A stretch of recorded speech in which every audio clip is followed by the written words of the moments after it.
So this is where I tend to have my quiet times. I'm afraid at home to wake up the boys, or specifically to wake up Carolyn, if I'm honest. So a lot of times I'll just go sit in my car. Maybe it's in the driveway, or I'll arrive 30 minutes early to wherever I'm going, like the gym or to the church. And I'll just sit and I'll read the Bible and I'll pray. And one of my go-to scriptures is Philippians Chapter 4, verses 4 through 8. Listen to this with me. It begins, "Rejoice in the Lord always." And in case you didn't get that, he says, "Again, I say, rejoice." And what that tells me is that God's plan for us is for us to choose joy. He wants us to rejoice. He wants us to choose joy. It's a choice. Now it goes on from there and it says, "Let your reasonableness be known to everyone. The Lord is at hand." You see, if we're Christians, we should be at peace. We should have a certain sense of calm about us because God's with us. Now, the enemy of joy seems to be anxiety. He addresses it in verse 6.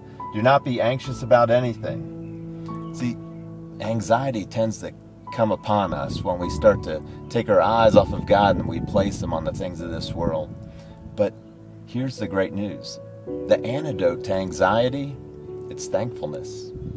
He says, "But in everything, by prayer and supplication with thanksgiving, let your requests be made known to God."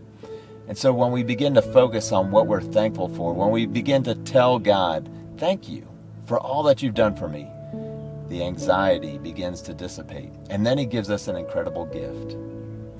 It says, "And the peace of God, which surpasses all understanding, will guard your hearts and your minds in Christ Jesus." There's nothing sweeter than that supernatural peace which just comes and just brings a sense of calm. It's a gift. It's available to us.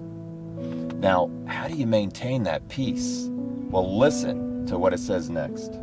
"Finally, brothers, whatever is true, whatever is honorable, whatever is just, whatever is pure, whatever is lovely, whatever is commendable, if there is any excellence, if there is anything worthy of praise, think about these things."